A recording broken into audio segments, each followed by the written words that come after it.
Last Friday, the department released telephone call logs and some correspondence that show that you had 2 brief conversations with Rudy Giuliani in late March. Mm-hmm. This has led to speculation reports that you were actually involved in the campaign to get to recall Ambassador Yovanovitch from Ukraine.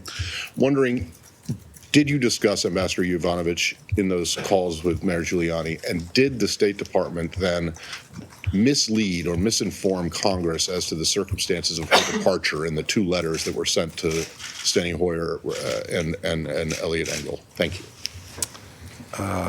you. As for Hong Kong, I think the administration has been pretty clear about our expectations about how Beijing will treat people throughout their country. We have human rights standards that we apply all across the world, and Hong Kong is no different. In addition, in Hong Kong, we have the commitments that the Chinese government made as part of their obligations to maintain 1 country and 2 systems. That's what we're continuing to work towards. Congress has now taken action, sits before the president. I won't get out in front of what he will do before too long.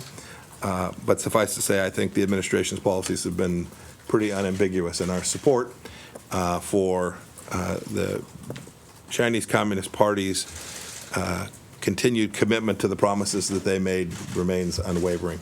And I think you saw that from the people of Hong Kong this past week. That's what they're asking for, too, the continued maintenance of the understandings that we're committed to under international law. I don't have much to say with respect to the Ukraine investigation. Other than this, we've continued to comply with all the legal requirements. You saw we released documents, I guess it was last week now. We'll continue to do that as required by law and as appropriate, so that appropriate oversight can be conducted. But with respect to the larger set of issues, we had a very clear policy with respect to Ukraine, and we executed it successfully. There are still many challenges. We still have Russians in the Donbass. We still have a president in Ukraine working to make sure that we move through the challenges that the country's had with its corruption for an awfully long time now. State Department's been working on that for my now 1.5 plus here, and we'll continue to work on it. And every action that I took and have taken will continue to be driven towards that objective. Voice of America.